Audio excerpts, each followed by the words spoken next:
Assalamualaikum warahmatullahi wabarakatuh.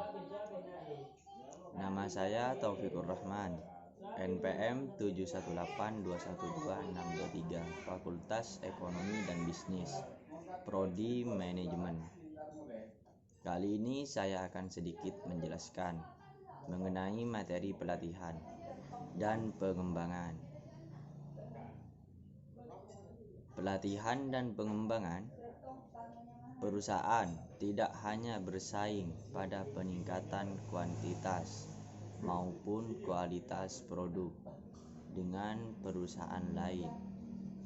Namun, peningkatan kualitas sumber daya manusia perlu juga menjadi perhatian besar seperti pelatihan dan pengembangan sumber daya manusia.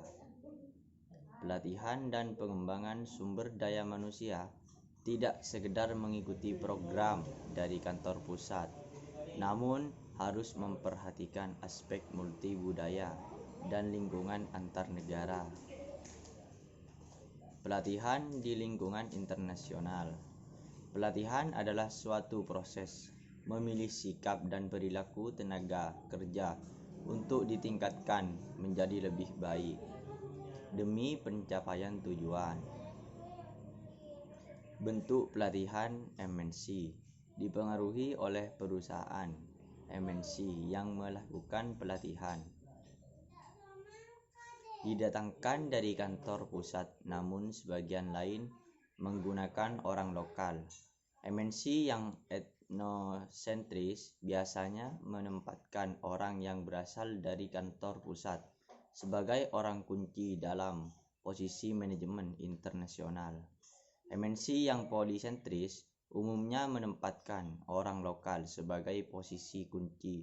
Regiosentris memberi kepercayaan pada manajer lokal yang berasal dari wilayah khusus secara geografis untuk menjalankan operasi bisnisnya.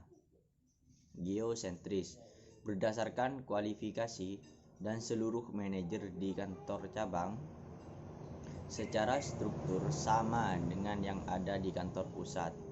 Gaya belajar, style of learning. Alasan pelatihan.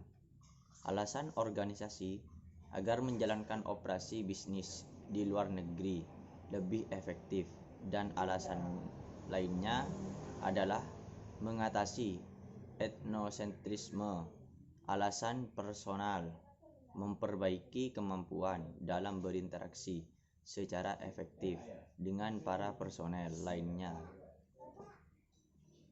Waktu yang diperlukan pelatihan: beberapa jam, beberapa bulan, tidak mendalam, superfisikal, ekstensif. Tipe program pelatihan: pelatihan yang terstandar, pengambilan keputusan, cara berkomunikasi, cara memotivasi, kepemimpinan, pemahaman tempat penugasan atau negara yang dituju. Tailor mode, pelatihan yang dibuat secara khusus dan mendetail sesuai dengan kebutuhan khusus negara yang mau ditempati.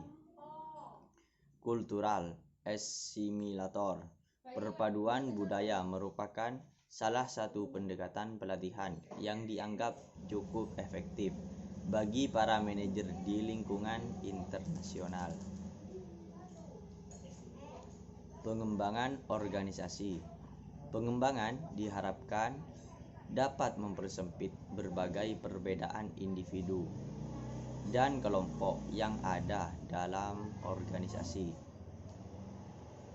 Tujuan pengembangan: mempersempit perbedaan individu dan kelompok organisasi, mengurangi konflik dalam organisasi, memperkenalkan perubahan organisasi seperti perubahan teknologi, produksi, saluran distribusi, dan lainnya. Sekian penjelasan dari saya, kurang lebihnya mohon maaf. Wassalamualaikum warahmatullahi wabarakatuh.